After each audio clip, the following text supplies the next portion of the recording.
Dans ce tutoriel, nous allons faire le tour de tous les paramètres d'impression et de l'imprimante.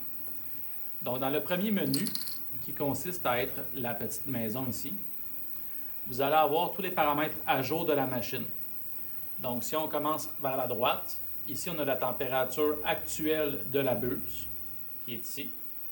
Ensuite, le deuxième paramètre est la température actuelle du plateau d'impression. Et le troisième paramètre, il s'agit de la température interne de l'imprimante 3D quand la porte est fermée. D'accord? Donc, c'est normal que ce soit la température de la pièce ambiante en ce moment. Ensuite, ici, on a un raccourci qui vous amène au ventilateur directement. Et en pesant sur la petite lumière, on peut activer ou fermer les lumières internes de l'imprimante. Ici, on a le graphique qui illustre les variations de température. En ce moment, on est au neutre car nous n'avons pas démarré d'impression. Mais lorsqu'une impression démarrera plus tard dans une autre vidéo, vous allez voir que le graphique de température va varier. Ensuite, le deuxième menu sont les menus des réglages internes pour faire bouger la machine. Donc, le premier, celui du mouvement et de la température.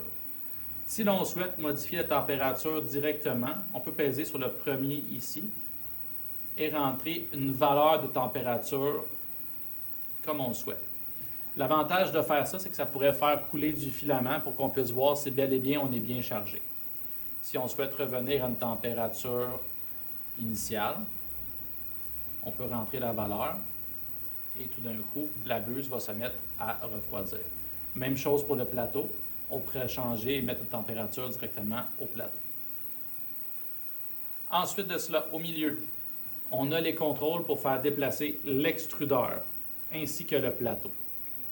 Donc, si on pèse sur la petite maison au centre, l'extrudeur va se remettre à sa position initiale qui est en bas à droite de l'imprimante 3D. Ce n'est pas exactement au milieu de la machine, c'est vraiment à cet endroit-là.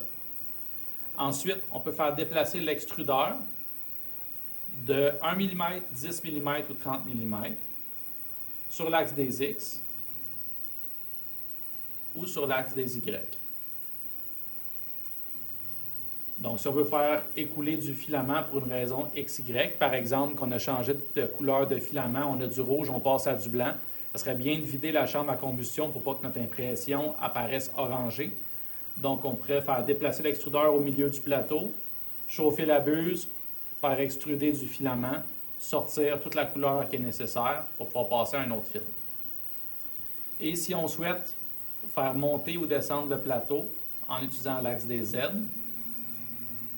là j'ai pesé sur la maison du Z, ça va faire monter probablement le plateau. Le plateau ne monte pas aussi vite que l'extrudeur se déplace. Donc, ce faisant, il va monter jusqu'à sa pleine hauteur, donc directement en dessous de la buse.